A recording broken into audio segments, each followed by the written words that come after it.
What's up, guys? We have our Anker Solix here. It's actually charging right now with the AC input. You have the AC input on the side right here. You have a reset button, and then you have a DC as well as a solar panel charging input there. You got vents on this side right here, and then you have vents on this side as well as a handle, and then the extender if you want to connect another battery to it. But that's not what we're focusing on today. Today we're focusing on the app. So to pair the app, it's really simple. You just press and hold this button, and then you would go in here and you pair it, and it's on the Anker app. You can scan a QR code from the manual, or you can just add a device. It's really easy. We're not going to go over it here, but we can see the information here. It's charging, and it's the same as the information here. It is charging exactly like that. So let's first talk about the charging. After we go over the ports really quick, you have the car socket. You turn it on or off. You have these two sockets, which are going to be USB Type-C. You have 100 watts, and then you have 30 watts here. You have the USB-A charging, which is pretty good amperage, I believe. The phone on or off. You have a reset. You have the light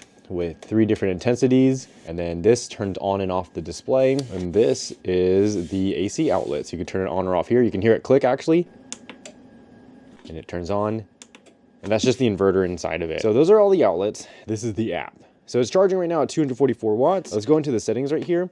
You can actually restrict the AC charging power all the way down to 200 watts, right, from the 1000 watt maximum. And it's just going to keep it in the low 200 range. See?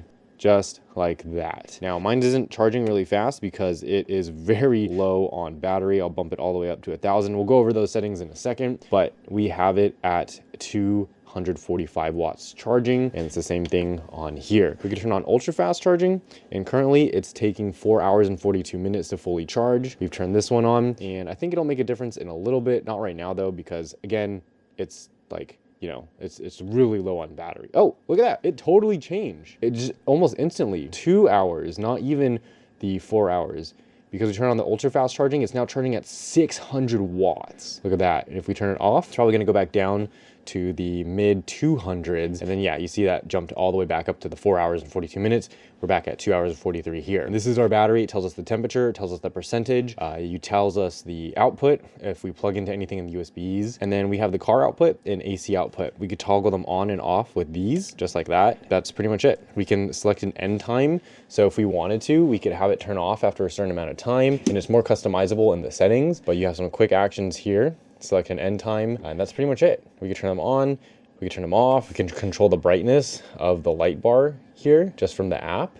We can turn the screen on or off. Right now I have it as on. And that's pretty much it for the app, guys. We have the settings. So you can change the AC recharging power, 1000 watts, device timeout. It's set to never, but you can have it to where the entire device basically goes off to save battery. Car charger output power saving mode. And when the car charger output detects below 3 watts for 5 consecutive hours, car charging automatically stops. And that's this guy for the car socket. And then we have the smart AC outlet mode, which is the same thing. Light SOS mode, we could turn that on and it'll flash. So this would be good if you keep it in your car. You can put it outside just in case you want to be aware on the road should you need to pull over. And then you have screen brightness. It's mid, but we can make it high. We can make it low, and that just adjusts the brightness right there. So that's low, middle, high. That's the brightness. Then we have the screen timeout. So how long until the screen turns off. Output port memory switch. This one's pretty cool.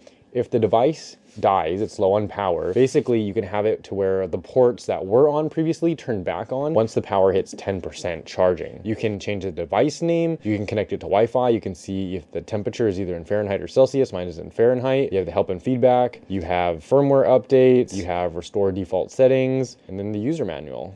The firmware update, we're currently on the latest version, so we're all good there. And then we can just delete the device from our phone. We can go all the way back out, and I think we can go into profile, and then we can go into manage system. If you have more, you can create a system, user manual, you have settings, you have notifications. So if anything trips, you can see system notifications, all that good stuff. So that is the Anker Solix. Let me know if you use this guy, something similar, or anything else below. If you want to grab one or see it for yourself, this guy will be in the description below the like button.